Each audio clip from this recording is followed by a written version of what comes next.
ধীরে ধীরে এগিয়ে আসছে পবিত্র ঈদুল আজহা। আগামী 17ই মে দেখা যেতে পারে পবিত্র ঈদের চাঁদ।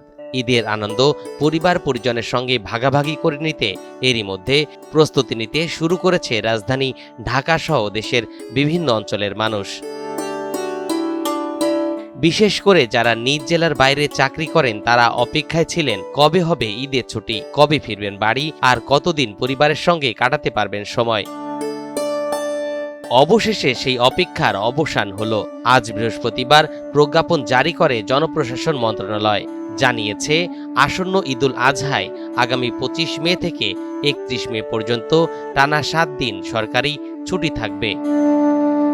রেইনবো অ্যাক্রোপ্লাস্টে অ্যাক্রিলিক এমালশন থাকায় মুছে ফেলা যায় যে কোনো দাগ সহজেই। Rainbow paints, colour of joy. সরকারের পক্ষ থেকে জানানো হয়েছে ঈদযাত্রা নির্বিঘ্ন ও স্বস্তিদায়ক করতে মূলত এই দীর্ঘ ছুটির সুযোগ দেওয়া হয়েছে। প্রজ্ঞাপনে বলা হয়েছে ঈদুল আজহা উপলক্ষে দেশব্যাপী সব সরকারি, আধা সরকারি, স্বায়ত্তশাসিত, আধা স্বায়ত্তশাসিত এবং বেসরকারি অফিস 25 মে থেকে 31 মে পর্যন্ত বন্ধ থাকবে।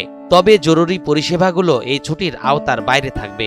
এর মধ্যে রয়েছে বিদ্যুৎ, পানি, গ্যাস ও অন্যান্য জ্বালানি সেবা, ফায়ার সার্ভিস, বন্দর কার্যক্রম, পরিচ্ছন্নতা কার্যক্রম, টেলিফোন ও ইন্টারনেট সেবা, ডাক বিভাগ এবং সংশ্লিষ্ট যানবাহন ও কর্মীরা। এছাড়া হাসপাতাল ও জরুরি চিকিৎসা সেবা, স্বাস্থ্যকর্মী, ওষুধ ও চিকিৎসা সরঞ্জাম পরিবহনে নিয়োজিত যানবাহন এবং জরুরি দাপ্তরিক কার্যক্রম চালু থাকবে। প্রজ্ঞাপনে আরও জানানো হয়েছে ব্যাংকিং কার্যক্রম চালু রাখার বিষয়ে প্রয়োজনীয় নির্দেশনা দেবে বাংলাদেশ ব্যাংক। আদালতের কার্যক্রম নিয়ে নির্দেশনা দেবে সুপ্রিম কোর্ট। আর বেসরকারি শিল্প প্রতিষ্ঠান ও কলকারখানার ছুটি বাংলাদেশ শ্রম আইন 2006 অনুযায়ী নির্ধারণ করবে শ্রম ও কর্মসংস্থান মন্ত্রণালয়। তরিকুল ইসলাম, এনটিভি অনলাইন।